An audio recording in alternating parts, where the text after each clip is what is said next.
चार धामों में सम्मिलित या अंतिम स्थान भारत के दक्षिणी राज्य तमिलनाडु में स्थित है।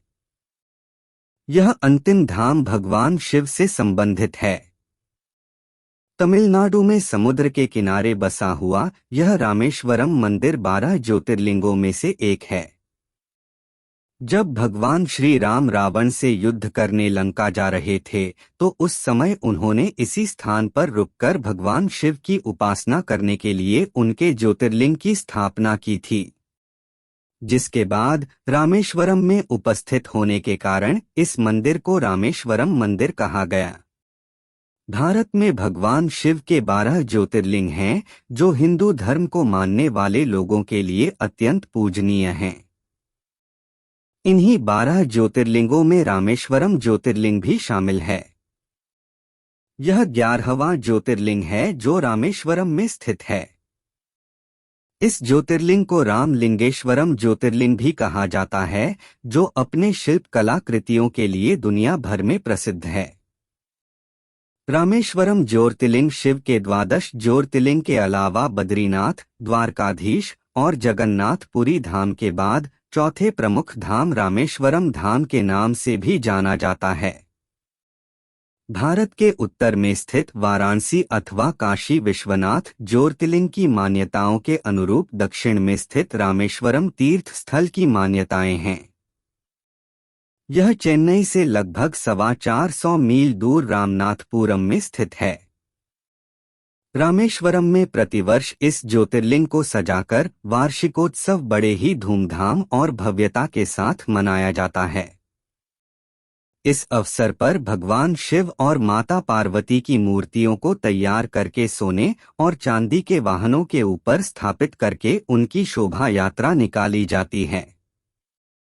इस वार्षिकोत्सव के अवसर पर उत्तराखंड के गंगोत्री से गंगाजल लाकर ज्योतिर्लिंग का स्नान कराया जाता है, जिसका बहुत विशेष महत्व होता है। रामेश्वरम ज्योतिर्लिंग जिस धाम में स्थापित है उसे रामेश्वरम 4 धाम के अलावा रामनाथ स्वामी मंदिर भी कहा जाता है। शिव पुराण के कोटिरुद्र संहिता के अनुसार इस ज्योतिर्लिंग की स्थापना भगवान श्री राम ने पूजन के लिए की थी।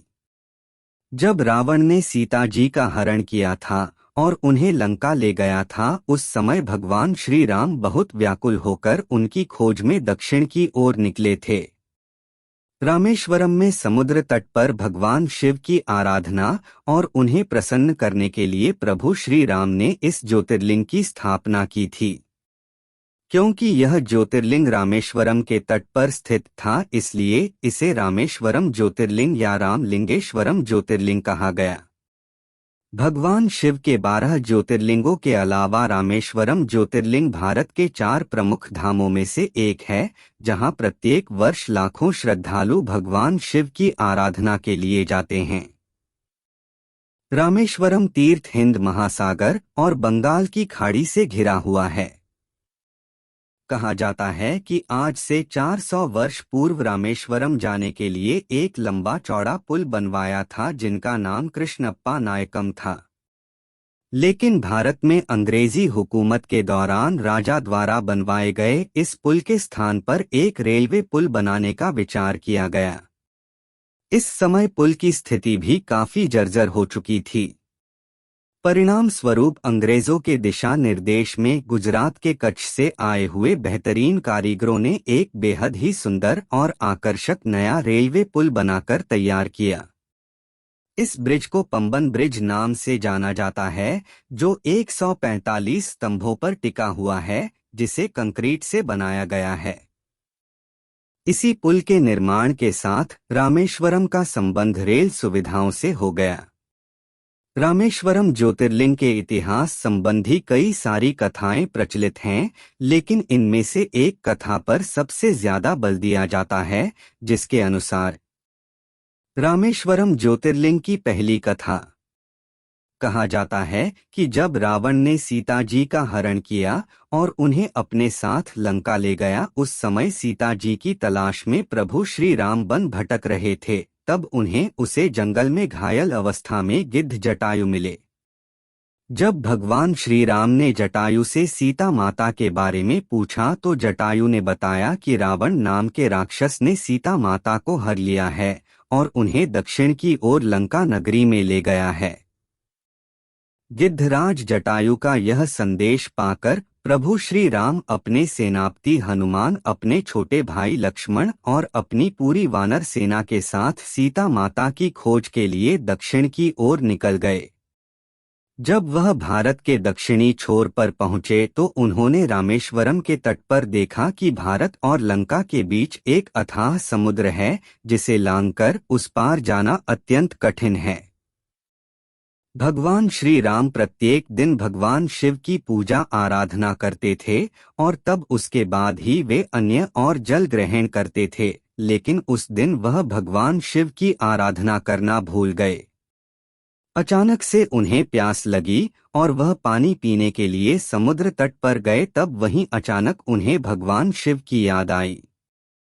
तभी उन्होंने भगवान शिव की आराधना करने के लिए रामेश्वरम के इसी तट पर भगवान शिव के पार्थिव लिंग की स्थापना की और उनकी आराधना करने लगे। भगवान शिवराम जी की आराधना और तपस्या में उनकी निष्ठा को देखकर और प्रसन्न हुए और प्रकट होकर कहा कि राम, क्या वर चाहिए।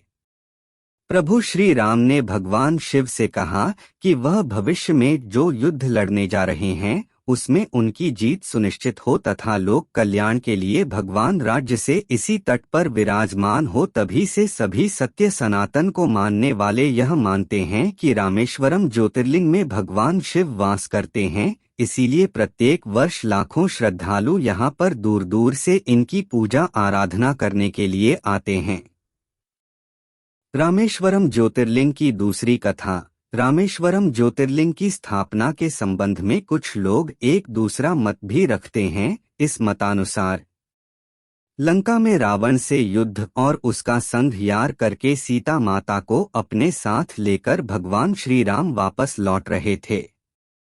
समुद्र पार करते माता सीता और प्रभु श्री राम दोनों थक गए थे, इसलिए थोड़े समय के लिए विश्राम करने के लिए वह गंधमादन पर्वत पर चले गए।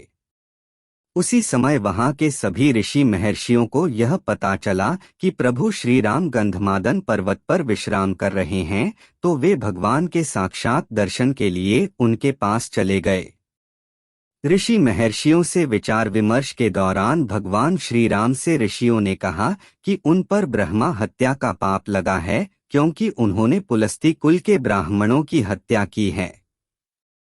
तब प्रभु श्री राम ने उन ऋषि महर्षियों से इस समस्या का समाधान पूछा। परिणाम स्वरूप उन्हें कहा गया कि आप एक शिवलिंग की स्थापना कर भगवान शिव की पूजा आराधना कीजिए, इससे आपका पाप कट सकता है।